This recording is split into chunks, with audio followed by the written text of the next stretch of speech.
चलो पहले क्वेश्चन को क्लियर कर लेते हैं।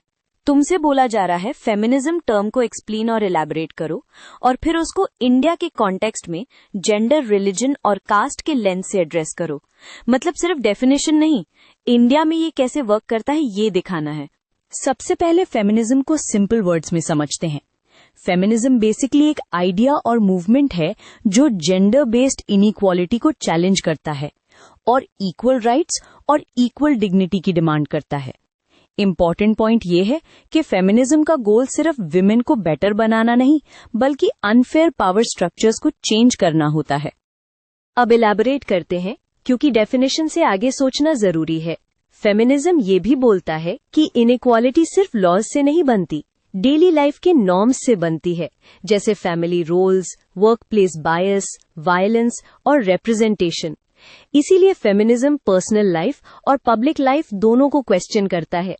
एक लाइन याद रख सकते हो, पर्सनल इज पॉलिटिकल का मतलब यही है। अब इंडिया का कॉन्टेक्स्ट ऐड करते हैं। इंडिया में फेमिनिज्म को समझने के लिए हमें एक साथ लॉ, सोसाइटी और कल्चर तीनों को देखना पड़ता है। कॉन्स्टिट्यूशन इक्वालिटी का प्रॉमिस करता है, लेकिन ग्राउंड रियलिटी में पेट्रियार्की, पॉवर्टी और सोशल हायरार्कीज उस प्रॉमिस को वीकन कर देते हैं। तो आंसर में तुम बोथ साइड्स दिखाओ, लीगल आइडियाज और लिव्ड रियलिटीज। जेंडर लेंस से देखो तो इंडिया में फेमिनिस्ट कंसर्न्स काफी वाइड हैं।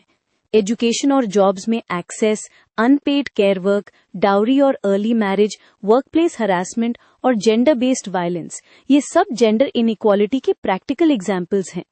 यहाँ रीजनिंग ये है कि जब रिसोर्सेज और डिसीजन मेकिंग पावर अनइक्वल होती है, तब फ्रीडम ऑफ चॉइस भी अनइक्वल हो जाती है।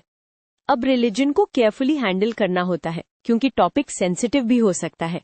फेमिनिस्ट एनालिसिस रिलीजन को ओवरऑल अटैक नहीं करता, बल्कि ये देखता है कि रिलीजियस इंटरप्रिटेशंस और कम्युनिटी प्रैक्टिसेस विमेन और माइनॉरिटीज पर कैसे रूल्स इम्पोज करते हैं।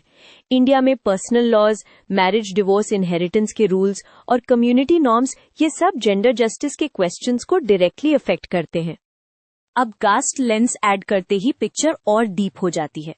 इंडिया में जेंडर इनइक्वालिटी सबको अफेक्ट करती है, बट दलित, आदिवासी और बहुजन विमेन के लिए ऑपरेशन लेयर्ड होता है।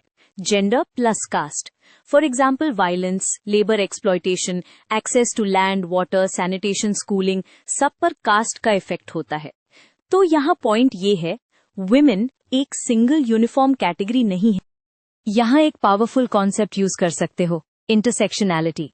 इसका सिंपल मीनिंग ये है कि आइडेंटिटी के multiple parts, gender, caste, religion, class, region, एक साथ मिलकर एक्सपीरियंस शेप करते हैं। तो इंडियन फेमिनिज्म को समझने के लिए सिंगल एक्सिस थिंकिंग से आगे जाना पड़ता है। ये तुम्हारे आंसर को मैच्योर और एनालिटिकल बना देता है। अब थोड़ा एग्जाम्पल्स और मूवमेंट्स का मेंशन करो ताकि आंसर ग्राउंडेड लगे। इंडिया में फेमिनिस्ट एफर्ट सोशल रिफॉर्म से लेकर कंटेम्प्रेरी एक्टिविज्म तक दिखते हैं। Education, anti dowry campaigns, workplace safety, legal reforms and representation. साथ ही दलित फेमिनिस्ट थॉट और माइनॉरिटी विमेन्स वॉइसेस ये रिमाइंड करते हैं कि मेन स्ट्रीम फेमिनिज्म को भी सेल्फ क्रिटिक करना होता है। लास्ट में कंक्लूजन टाई करो। तुम ये बोल सकते हो कि इंडिया में फेमिनिज्म का गोल जेंडर जस्टिस है, लेकिन उसको अचीव करने के लिए रिलीजन और कास्ट जैसे पावर स्ट्रक्चर्स को भी एड्रेस करना जरूरी है। एक स्ट्रॉन्ग क्लोजिंग आइडिया ये होगा कि इक्वालिटी सिर्फ लॉ में नहीं, एवरीडे लाइफ के इंस्टीट्यूशंस, फैमिली, कम्युनिटी, वर्कप्लेस में रियल होनी चाहिए। बस तुम्हारा आंसर कंप्लीट और कोहेरेंट हो जाएगा।